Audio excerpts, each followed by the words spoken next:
Kemudian di sini juga pembayarannya menggunakan mata uang USD ataupun dolar ya. Di sini yang paling rendah kita bisa mendapatkan 50 dolar sampai 1000 dolar per kontes teman-teman. Ini banyak banget ya, 1000 dolar per kontes. Oke, assalamualaikum warahmatullahi wabarakatuh. Berjumpa lagi di channel Bayu Desain. Oke, pada video kali ini saya akan membahas seputar bagaimana cara mendapatkan ribuan dolar dari kontes desain. Nah, bagaimana cara mendapatkan peluang ribuan dolar dari kontes desain. Nah, video kali ini simak terus ya dari awal sampai akhir, jangan di skip, karena kalau di skip nih teman-teman akan ketinggalan informasi yang bermanfaat pada video kali ini. Nah, di sini saya akan memberikan beberapa tips-tips dan ataupun beberapa poin-poin penting agar kita itu bisa mendapatkan cuan sampai ribuan dolar dari mengikuti kontes desainnya. Nah, di sini saya akan jelaskan di tahap yang pertama, yaitu saya akan berikan tentang informasi atau website kontes desain yang berpeluang untuk bisa teman-teman menangkan ya, dan bisa berpeluang menghasilkan ribuan dolar dari kontes ya. Oke, yang satu pertama ini adalah kita akan membahas seputar website yang sudah terkenal legit, internasional, dan membayar tinggi ya. Cocok bagi teman-teman desainer pemula maupun teman-teman yang sudah profesional ya. Nah, yang pertama ini adalah kontes desain 99 desain ya, ataupun 99 desain website ya. Ini saya perbesar dulu tampilannya. Nah, tipe kontesnya yang bisa kita ikuti di 99 desain ataupun 99 desain adalah logo branding, ada web design, ada merchandise, ada ilustrasi, ada UI UX, dan lain sebagainya. Nah, teman-teman pasti sudah kenal ya untuk website ini, 99 desain, karena website ini tuh sudah membayar banyak sekali ribuan membernya ya, mulai dari kontes logo, kontes ilustrasi, kontes poster, kontes branding, dan sebagainya. Di sini pembayarannya kita menggunakan mata uang USD ataupun dolar ya. Nah, di sini kita bisa mendapatkan ratusan dolar hingga ribuan dolar USD per kontes ya. Nah, teman-teman, apa kelebihan dari kontes di 99 desain nih? Nah, kelebihannya website ini sudah terkenal dan terpercaya secara global ya. Jadi pasti dari teman-teman sudah banyak sekali yang tahu tentang website ini ya. Website ini tuh sudah terkenal dan sudah banyak sekali yang mendaftar, dan sudah banyak yang mendapatkan ribuan dolar dari 99design.com. Ini kemudian yang kedua, kualitas klien premium ya. Jadi klien-klien yang mendaftar di 99 desain itu adalah klien-klien yang sudah terpercaya dan sudah trust ya, alias tidak diragukan lagi kredibilitasnya dan profesionalismenya ya. Jadi teman-teman nggak perlu ragu lagi kalau konten di sini itu dibayar nggak. Ini pasti dibayar teman-teman, pasti dibayar. Bahkan saya sendiri juga sudah pernah merasakan dibayar hingga 300 dolar dari 99 desain ini ya. Kemudian yang ketiga adalah sistem peringkat desainer entry sampai top level. Jadi di 99 desain itu ada sistem peringkat teman-teman, namanya sistem peringkat dari entry level sampai top level ya. Jadi bagi teman-teman yang baru mendaftar ataupun baru ikut gabung di 99 desain, ini tingkatannya yang pertama yaitu entry level. Entry level itu adalah tingkatan yang paling rendah ya. Kemudian yang kedua itu adalah mid level. Kemudian dari mid level ada yang lebih tinggi lagi yaitu top level. Top level ini adalah desainer yang sudah berpengalaman, sudah profesional, dan sudah memenangkan ribuan kontes ya. Kemudian dari kekurangannya di 99 desain ini adalah kompetitif teman-teman. Nanti persaingannya sangat ketat dan lumayan banyak yang sudah bersaing di sini ya. Kemudian sulit tembus jika portofolio kita masih minim ataupun portofolio kita tidak layak. Jadi teman-teman kalau misalkan mau mendaftar di 99 desain, pastikan portofolio teman-teman itu sudah top ya, sudah profesional, bukan portofolio yang acak-acak ya, bukan portofolio yang jelek ya, tapi portofolio di sini itu harus bagus teman-teman, harus bagus 100%, tidak boleh tidak. Karena kalau portofolio teman-teman itu kurang ataupun minim ya, maka kemungkinan besar ketika teman-teman daftar itu akan di-reject ya, ataupun akan ditolak. Kemudian kita lanjut ke website kontes yang kedua. Untuk website yang kedua yang saya rekomendasikan yaitu kontes desain yang bernama Design Crowd ya. Dari beberapa teman-teman juga sudah banyak yang tahu tentang kontes Design Crowd ini ya, ataupun ada juga teman-teman yang belum tahu. Nah, saya akan jelaskan sedikit tentang Design Crowd ini ya. tipe konten yang ada di sini itu ada logo, kemudian ada konten desain brosur, ada konten desain kaos, ada konten desain web, kemudian ada konten desain packaging dan lain sebagainya. Kemudian di sini juga pembayarannya menggunakan mata uang USD ataupun dolar ya. Di sini yang paling rendah kita bisa mendapatkan 50 dolar sampai 1000 dolar per kontes teman-teman. Ini banyak banget ya, 1000 dolar per kontes. Jadi banyak sekali yang bisa kita dapatkan ya. Mulai dari 1000 dolar sampai yang paling tinggi, ada yang sampai 5000 dolar ada gitu teman-teman.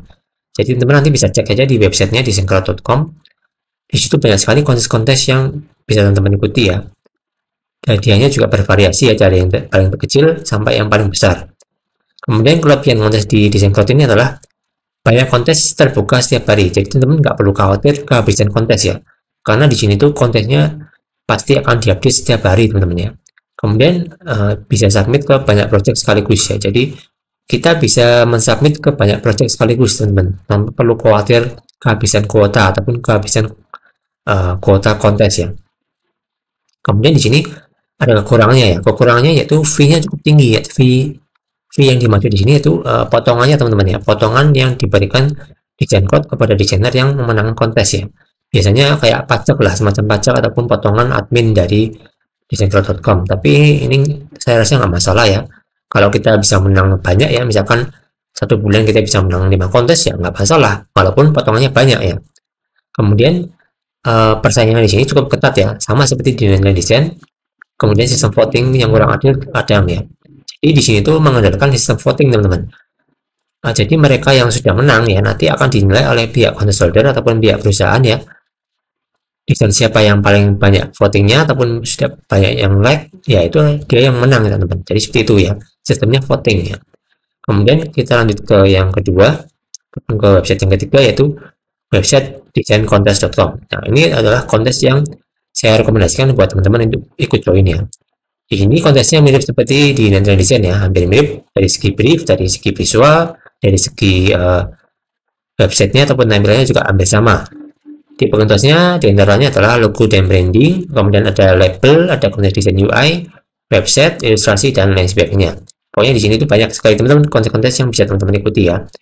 Kemudian pembayarannya di sini rata-rata menggunakan di sini juga menggunakan USD ataupun dolar, mulai dari 200 dolar sampai 1000 dolar lebih teman-teman ya. Jadi ini sangat rekomendasi sekali. Kelebihannya fokus pada kontes ya.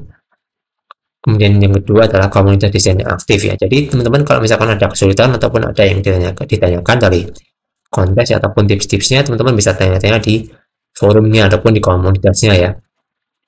Kemudian untuk ukurannya sendiri perlu verifikasi akun dan reputasi. Jadi misalkan akun kita tuh jelek ataupun reputasinya kurang bagus ya, maka kita akan kesulitan diterima di desain kontes ini ya teman-teman. Jadi pastikan teman-teman punya reputasi yang baik dan tidak pernah di-report ataupun tidak pernah ditangguhkan akunnya ya. Kemudian kita bahas yang tahapan yang kedua, jenis desain yang paling banyak dicari klien di kontes desain. Nah apa saja jenis kontesnya ataupun jenis desainnya ya. Kita bisa lihat di sini, kita slide ke selanjutnya. Jenis desain yang paling banyak dicari dan bernilai tinggi di berbagai macam platform kontes. Nah, di sini saya sudah merangkumnya ya ke dalam beberapa bagian, 3 bagian ya. Yang pertama adalah desain logo. Nah, ini adalah salah satu jenis desain yang paling dicari oleh perusahaan saat ini, teman-teman.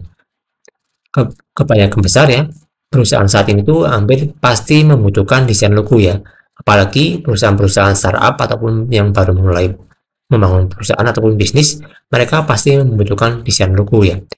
Nah, biasanya untuk harga desain logo sendiri adalah berkisar 100 dolar sampai 2000 dolar ya. Jadi untuk logo ini nilainya agak banyak teman-teman, ataupun bayarannya agak tinggi ya, karena logo sendiri itu adalah identitas ya, ataupun sebuah merek untuk mencerminkan perusahaan itu bergerak di bidang apa. Nah, jadi itu ya.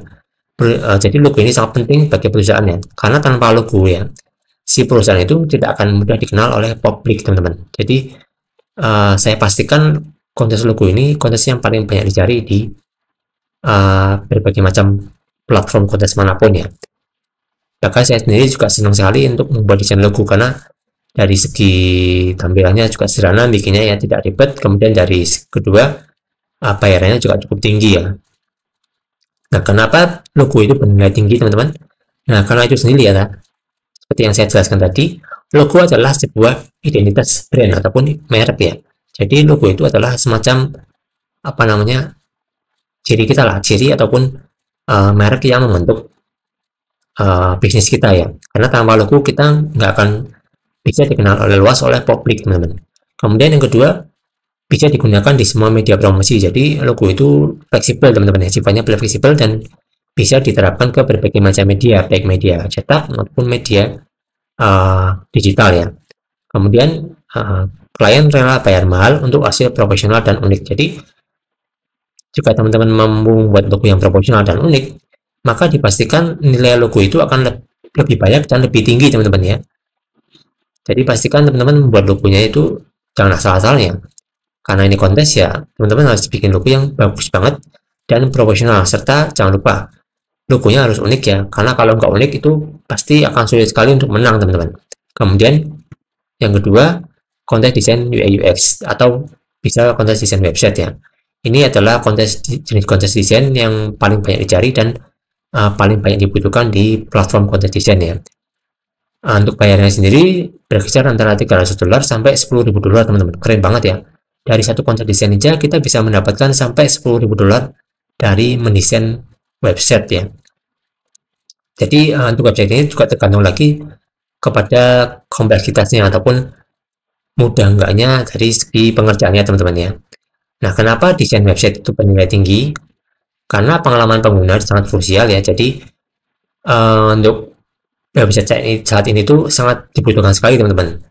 Bahkan klien-klien saat ini yang mendirikan bisnis ataupun perusahaan banyak sekali yang membutuhkan desain website. Nah, tentunya untuk promosi ya, untuk promosi mereka agar bisnis mereka segera dikenal luas oleh publik ya. Kemudian yang ketiga adalah desain sosial media. Nah, desain ini biasanya digunakan untuk promosi di sosial media ya, seperti Instagram, TikTok, YouTube, Facebook, dan lain sebagainya.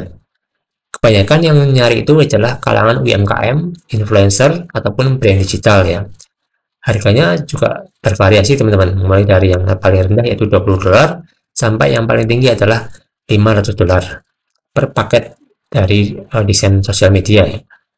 Nah, kenapa desain sosial media ini banyak dicari? Tentunya klien ingin feed yang lebih konsisten dan menarik ya. Karena kalau kita mendesain untuk sosial media itu harus menarik, teman-teman ya. Kemudian meningkatkan engagement dan brand image ya. Jadi jika kita punya desain sosial media yang menarik ya, maka engagement kita itu akan naik ataupun akan meningkat, teman-teman. Dan brand image kita sebagai pebisnis ataupun sebagai pemegang perusahaan ya, kita akan juga ikut naik ya, akan ikut terangkat, teman-teman. Kemudian yang selanjutnya, kesimpulannya yaitu jenis desain yang bernilai tinggi umumnya akan berdampak langsung ke perusahaan ataupun ke performa bisnis ya. Kemudian butuh kreativitas plus pemahaman soal segi brand. Jadi misalkan kita mau bikin desain yang bernilai tinggi, maka kita butuh yang namanya kreativitas dan pemahaman brand yang baik. Kemudian sering digunakan berulang ya, ataupun repeat klien. Jadi desain-desain tadi itu biasanya banyak klien yang repeat order, teman-teman. Jadi misalkan kita dapat project A, terus si project A itu kita minta bikinkan lagi desain lain ataupun desain serupa, tapi untuk sub perusahaannya misalkan. Nah, seperti itu, teman-teman. Biasanya mereka itu akan repeat order lagi untuk desain yang kedua dan desain-desain selanjutnya.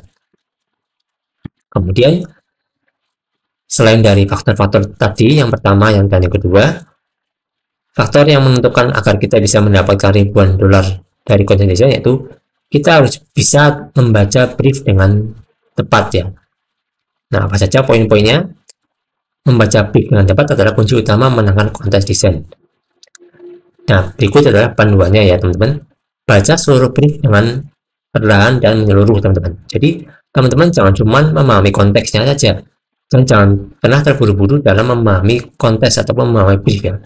Karena kalau kita terburu-buru, maka konteks kita itu akan percuma, teman-teman. Dan kita tidak akan pernah mendapatkan kemenangan ya. Kemudian tipsnya, baca 2-3 kali.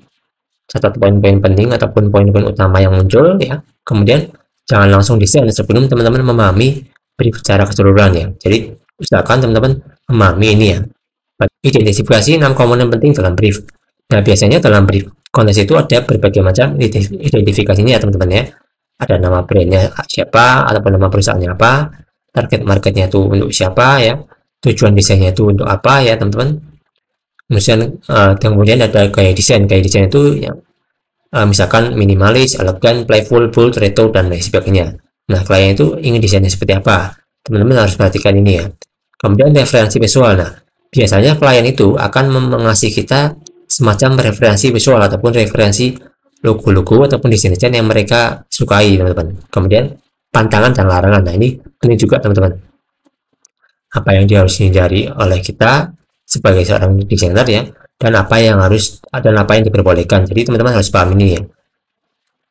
Kemudian tips yang ketiga, perhatikan kata kunci dan branding. Nah, biasanya si klien itu menuliskan sebuah kata kunci rahasia, teman-teman. Kata kunci rahasia itu seperti ini, misalkan contohnya elegan tapi modern, bersahabat tapi profesional, mewah tapi sederhana. Nah, tipsnya ya teman-teman, kita bisa artikan dalam seperti di bawah ini, mewah misalkan. Nah, mewah itu yang seperti apa nih? Mewah itu adalah gunakan warna emas seperti sans serif fontnya yang tipe serif dan ataupun yang banyak kaitnya, kemudian banyak ruang putih. Nah, itu adalah kata kunci dari mewah itu yang seperti itu, desainnya yang kayak gini, yang mewah, menggunakan warna emas, fontnya menggunakan serif font dan banyak ruang putihnya ataupun banyak white space ya. Kemudian kalau misalkan klien menginginkan ada kata-kata playful. Nah, playful biasanya warnanya cerah, banyak warna, banyak ilustrasi lucu, fontnya bertipe sans serif dan lain sebagainya. Jadi teman-teman harus pahami ini ya. Misalkan teman-teman harus memahami ini sebelum desain ya. Kemudian cara meningkatkan peluang menang kontes. Nah, bagaimana cara meningkatkan peluang menangnya? Kita bisa lihat di bawah poin-poin ini. Pahami brief dengan cermat ya. Kembali lagi seperti yang tadi, baca brief berkali-kali dengan cermat dan mencatat poin-poin pentingnya seperti apa. Seperti gaya desainnya harus apa, warnanya harus apa, target audiensnya siapa, referensinya bagaimana ya, teman-teman harus catat itu. Kemudian yang kedua adalah riset brand ataupun perusahaan ya. Bila perlu teman-teman kunjungi website ataupun perusahaan yang teman-teman bikin ya, bisa mengunjungi websitenya ataupun di media sosial klien. Kemudian pelajari identitas visual mereka sebelumnya. Nah, biasanya mereka itu menyisipkan desain mereka sebelumnya ya. Biasanya kalau klien ataupun perusahaan itu kan, kalau misalkan ingin desain ataupun desain sebuah logo ataupun mendesain sebuah template ya, pasti mereka akan ngasih referensi dari website sebelumnya ataupun dari desain sebelumnya. Nah, teman-teman bisa pelajari dari situ. Kemudian mulai lebih awal ya, jangan menunggu deadline mendekat. Kirim kontes itu lebih awal ya. Jadi teman-teman kalau misalkan ikut kontes itu jangan menunggu sampai pertengahan ataupun jangan menunggu sampai deadline terakhir. Itu jangan teman-teman. Usahakan teman-teman ikut kontes itu di tahap awal ataupun di ronde-ronde awal ya, jangan sampai kemudian ikuti tren desain terbaru. Jadi teman-teman harus mengikuti tren desain terbaru ya, bagaimana gaya desainnya, apakah modern ataukah klasik, dan sesuaikan dengan kebutuhan klien ya. Kemudian yang kelima, buat lebih dari satu versi. Jadi teman-teman kalau misalkan bikin desain untuk kontes itu jangan cuma satu teman-teman, tapi teman-teman bikin 3-5 variasi desain teman-teman ya, agar si klien itu mendapatkan gambaran ataupun si klien itu mendapatkan ide-ide lain yang cemerlang ataupun ide-ide lain yang bisa mendorong teman-teman untuk bisa menang teman-teman ya. Jadi jangan cuma satu desain ya, jangan, itu kurang teman-teman. Kemudian tampilkan mockup secara profesional. Jadi pastikan kalau teman-teman ikuti kontes desain itu tampilkan di dalam sebuah mockup ya, karena itu akan membuat desain teman-teman lebih profesional dan lebih realistis di mata klien ya. Peluang menang juga akan terbuka lebar. Kemudian yang ketujuh, desain harus original ya. Jadi teman-teman tidak boleh menjiplak ataupun meniru dari desainer lain ya. Karya teman-teman harus original dan harus bikinan teman-teman sendiri. Kemudian gunakanlah tipografi yang tepat ya. Pilih font yang sesuai dengan karakter brand dan mudah dibaca, jangan asal keren. Jadi teman-teman kalau misalkan mendesain sebuah logo untuk kontes ataupun mendesain sebuah garapan untuk kontes itu, pilihlah font yang tepat yang sesuai dengan karakter brand. Kemudian jangan lupa tulis deskripsi desain yang meyakinkan. Jadi teman-teman jangan asal menuliskan deskripsi ya. Pastikan deskripsi teman-teman itu berhubungan dengan desain yang teman-teman bikin ya. Jelaskan kenapa kamu milih desain ataupun jelaskan kamu kenapa milih warna, Kemudian yang terakhir 10 aktif di komentar dan revisi. Jadi teman-teman, apabila teman-teman mendapatkan feedback ataupun respon dari klien itu jangan pernah disia-siakan teman-teman. Harus cepat tanggap dan harus cepat menanggapi apabila ada revisi ya. Jadi klien itu biasanya lebih suka orang yang cepat tanggap dan lebih cepat merespon dari revisi yang dilakukan ya. Apabila teman-teman mampu memahami ini semua dan bisa menghandle ini semua, saya yakin teman-teman akan lebih mudah mendapatkan kemenangan kontes dan mendapatkan ribuan dolar dari kontes desain. Oke teman-teman, mungkin cukup sekian pembahasan kali ini. Semoga bisa dipahami dan bermanfaat ya. Apabila ada pertanyaan atau saran, silakan sampaikan di kolom komentar. Terima kasih. Wassalamualaikum warahmatullahi wabarakatuh guys.